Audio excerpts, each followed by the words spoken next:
Selamat malam, Kaltim Headline Malam kembali hadir bersama saya Rosmi Rahma. Sejumlah informasi penting akan kami hadirkan untuk Anda dan berikut di antaranya. Kita awali Kaltim Headline Malam edisi kali ini. Sehari semalam dicari di Sungai Karangmumus, Samarinda, mayat Divin ditemukan mengapung di kolong rumah warga di tepi sungai. Remaja pria berusia 13 tahun itu hilang setelah berenang dengan dua orang temannya. Berikut informasinya. Mayat Divin ditemukan sekitar pukul 11:10 waktu Indonesia Tengah. Jasadnya terlihat mengapung di bawah kolong rumah warga yang menjorok ke Sungai Karangmumus.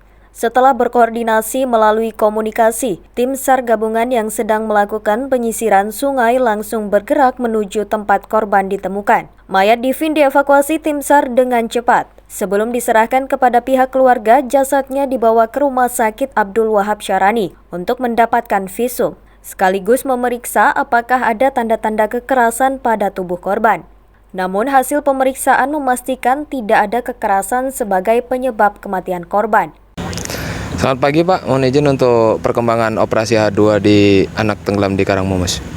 Baik, selamat siang. Dapat kami laporkan, kita update hari ini tanggal 11 Januari 2021. Untuk perkembangan tadi pada pukul 11.10 kami terima informasi dari rekan-rekan kita di Samarinda bahwa operasi SAR KMM satu orang ini sudah ditemukan tadi pada pukul 11.10 dengan keadaan Mike Delta, dan sementara ini proses evakuasi sedang berlangsung menggunakan rubber boat milik unit Siaga SAR Samarinda. Direncanakan akan dibawa ke Rumah Sakit AW Samarinda untuk dilakukan otopsi dari pihak rumah sakit sendiri. Untuk lokasi penemuan kurang lebih jarak sekitar 3 km dari LKP. Dan untuk sementara ini tim yang melakukan pencarian terdiri dari unit siaga Samarinda, relawan, dan potensi terkait yang ada di Samarinda sana.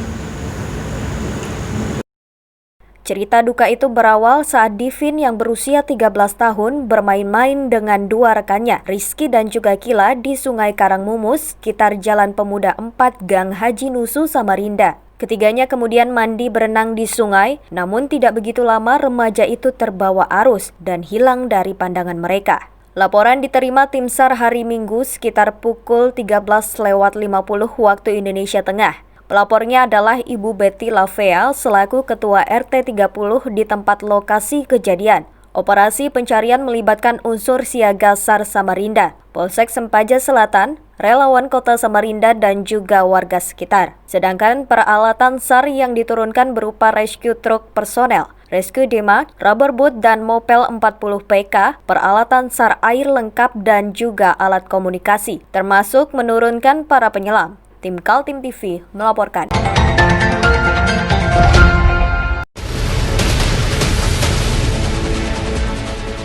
Mari kita memerangi virus corona dengan mematuhi imbauan pemerintah.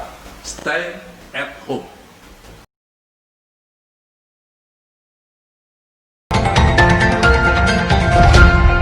Kecelakaan laut terjadi di kawasan Bontang, tepatnya di Laut Serang Timur, kawasan spot favorit para pemancing.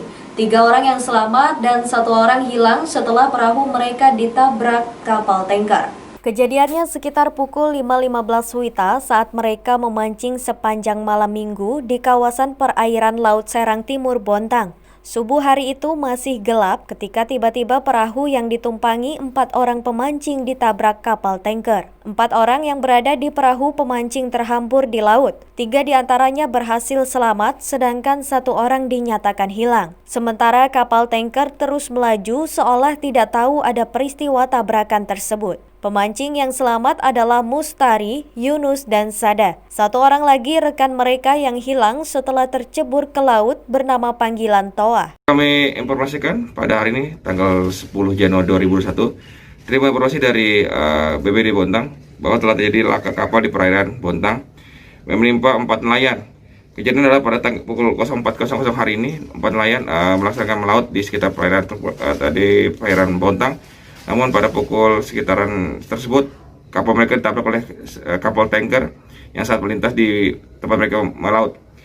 Korban atas nama Pak Mustari, Yunus, kemudian Pak Sada dan Pak Toa. 3 berhasil selamat, tinggal 1 orang atas nama Toa belum ditemukan. Saat ini gabungan dari Posar Kotim melaksanakan koordinasi dan juga melaksanakan pencarian menggunakan RIP menuju LKP untuk menggunakan pencarian atas korban yang masih hilang. Demikian diinformasikan.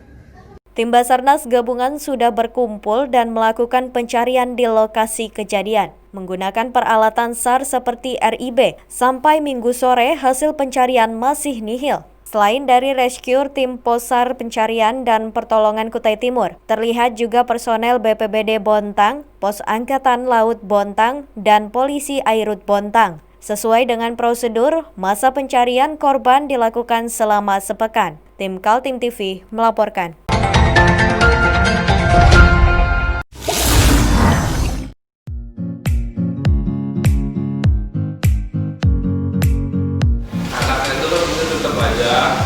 Cara mudah beriklan digital di Kaltim TV.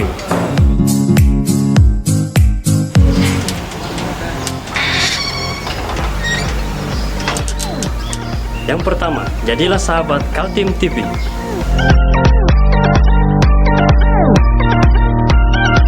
Dengan Rp1.000.000, para sahabat mendapat 20 kali tayang di slot berita kamu.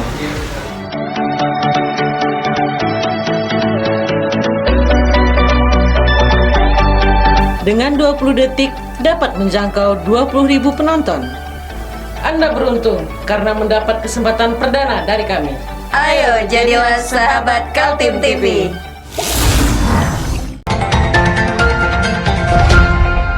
Kita beralih ke informasi selanjutnya. Meskipun menjadi Bupati Berau hanya selama 40 hari, Agus Tantomo mengakui akan tetap bekerja sebaik mungkin untuk kepentingan masyarakat dan pemerintahan Kabupaten Berau.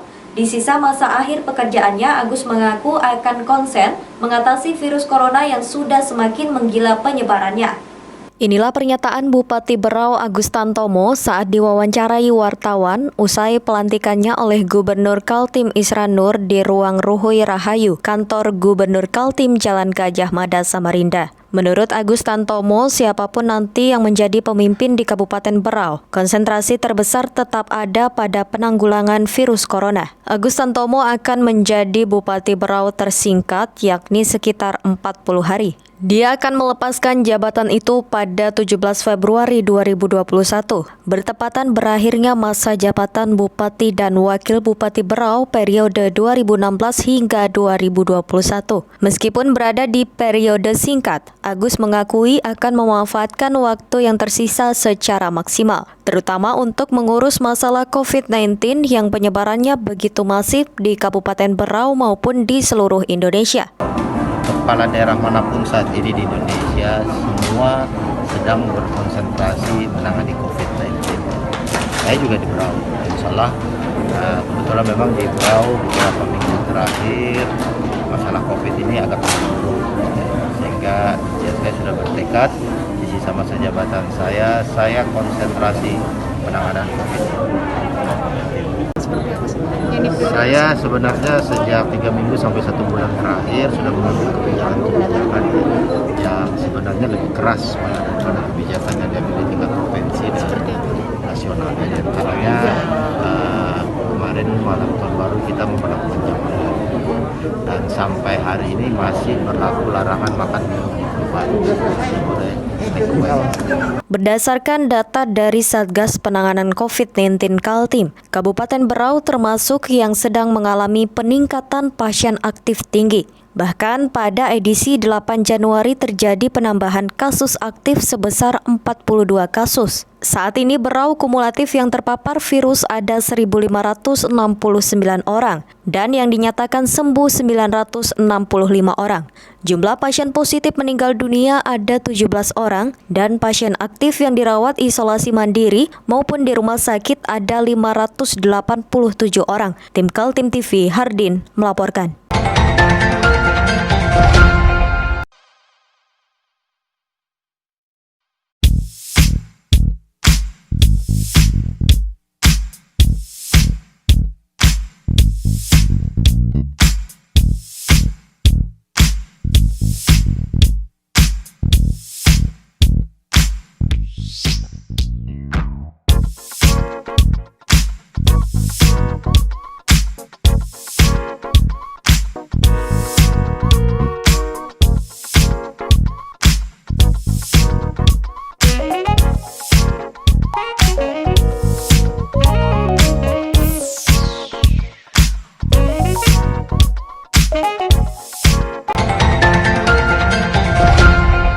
Mahasiswa Universitas Mula Warman melakukan demonstrasi menuntut uang tunggal kuliah gratis.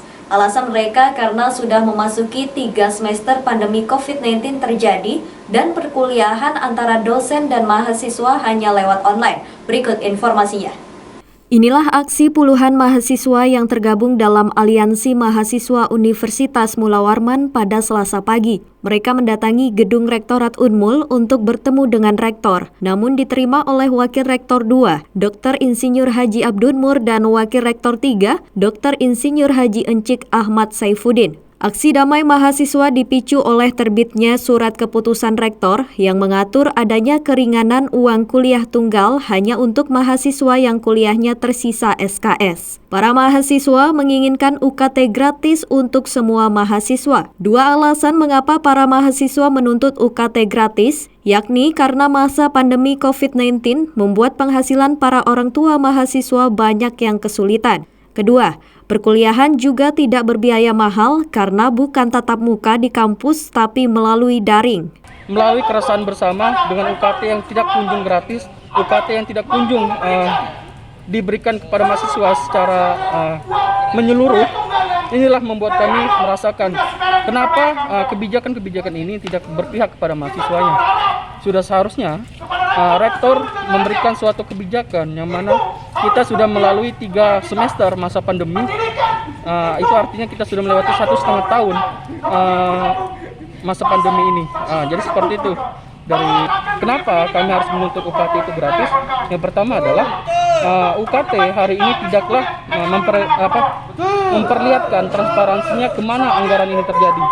Bahwa berdasarkan Permendikbud nomor 25 tahun 2020 yang mengatakan biaya langsung dan biaya tidak langsung itu ada diatur. Nah, sedangkan biaya langsung itu adalah yang mana biaya yang digunakan untuk perkuliahan tatap muka dan beberapa kegiatan akademik. Nah, setelah para pendemo tak berhasil menemui Rektor Unmul Profesor Mas Jaya yang sedang berada di luar kota. Namun Rektor berpesan kepada para wakil rektor untuk disediakan waktu untuk berdialog dengan mahasiswa setelah berada di Samarinda. Ya, Pak Rektor hari ini sedang berada di luar kota. Untuk menerima Anda mendengarkan orasi pada siang hari ini. Kemudian yang kedua, terkait dengan apa yang ingin Anda sampaikan kepada Pak Rektor secara langsung, saya tadi sudah laporkan kepada beliau. Ya, tentu saja beliau akan terbuka, ya, bila mana beliau ada di sini akan menerima Anda. Ada waktu, ya, disampaikan kepada saya kapan Pak Rektor, kapan Anda akan bertemu dengan Pak Rektor, dan kami akan mengecek jadwal Pak Rektor yang siap untuk bertemu dengan Anda. Tentu kita harus menerapkan protokol yang sudah ditetapkan pemerintah, ya kan? Sikap dari mahasiswa terhadap proses pendidikan di Indonesia, secara khususnya di Universitas Mula Warman terkait dengan beban uang kuliah tunggal. Jadi datang hari ini saya pikir mudah-mudahan memberikan manfaat dan berkah untuk adik-adik semua dan untuk kita semua dari Allah Subhanahu wa Ta'ala. Amin ya rabbal alamin. Perlu saya respon karena tadi sebetulnya lebih cepat lebih baik saya pikir, apalagi ini terkait tadi yang disampaikan dengan waktu pembayaran UKT yang berakhir tanggal 22. Tidak ada yang tidak mungkin kalau akhirnya dari sebuah proses komunikasi di antara adik-adik mahasiswa dan pimpinan universitas akhirnya harus mereschedule waktu pembayaran itu tersebut. Yang perlu kalian ketahui, SK Rektor ini timbul justru dari sikap dan inisiasi Pak Rektor untuk segera memberikan sebuah pedoman kebijakan UKT tahun semester genap ini. Selain menuntut Unmul menggratiskan UKT semester genap, mahasiswa juga menyuarakan transparansi anggaran serta menolak penerapan SPU atau sumbangan pengembangan universitas di kampus yang berada di Gunung Keluas, Samarinda itu. Tim Kaltim TV, Heriman melaporkan.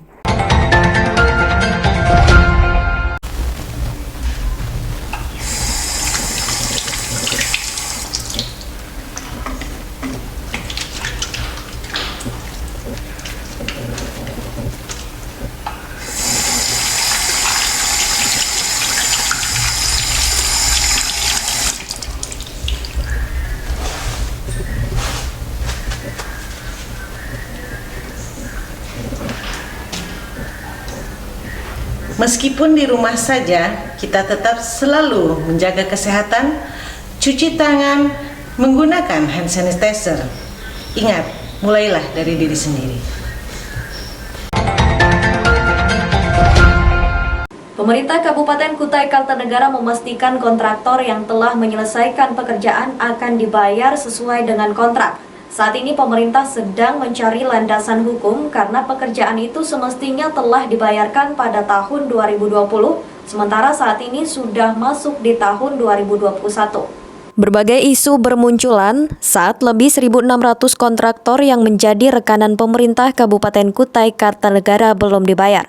Maklum, di kabupaten itu baru saja menyelenggarakan pilkada, sehingga ada-ada saja yang mengaitkan belum terbayarnya kontraktor karena uangnya untuk memenangkan pilkada. Tapi isu miring itu dijawab oleh Sekretaris Daerah Sunggono. Pemerintah Kabupaten Kukar berjanji memenuhi kewajibannya membayar seluruh kontraktor.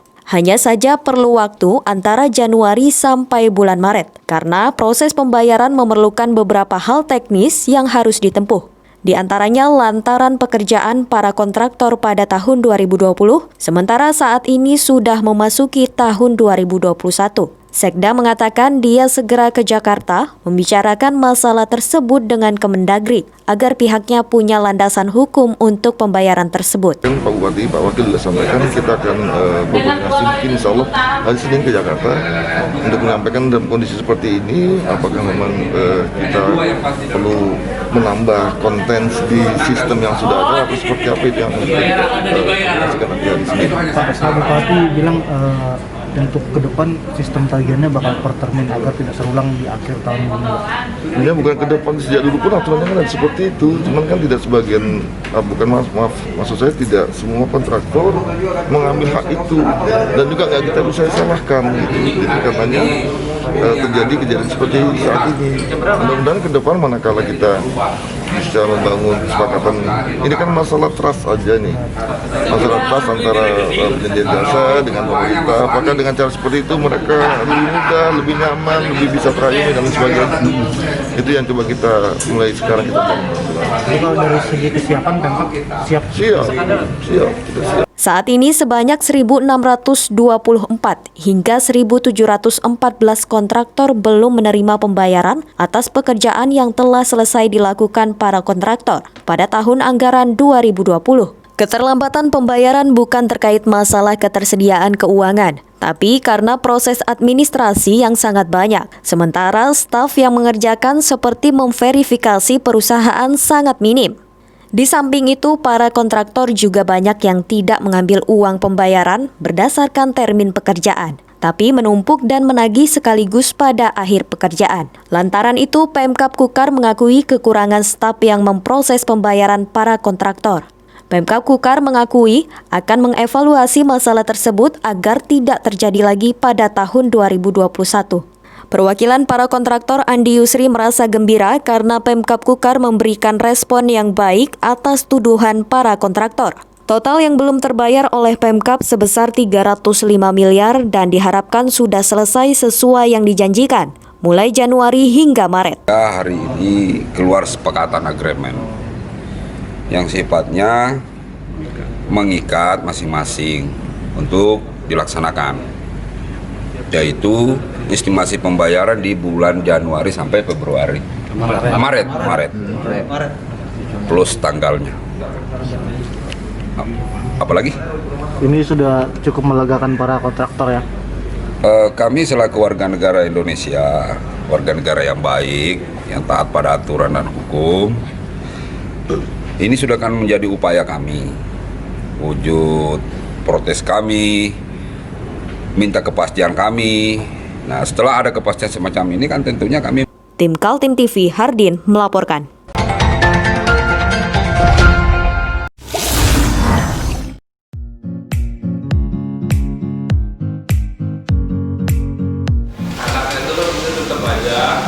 Cara mudah beriklan digital di Kaltim TV.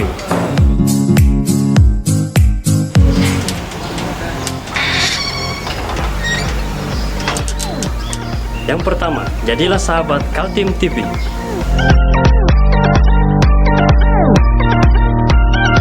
Dengan Rp1 juta para sahabat mendapat 20 kali tayang di slot berita kamu.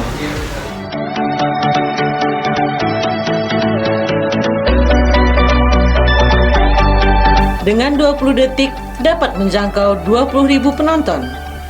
Anda beruntung karena mendapat kesempatan perdana dari kami. Ayo jadilah sahabat Kaltim TV.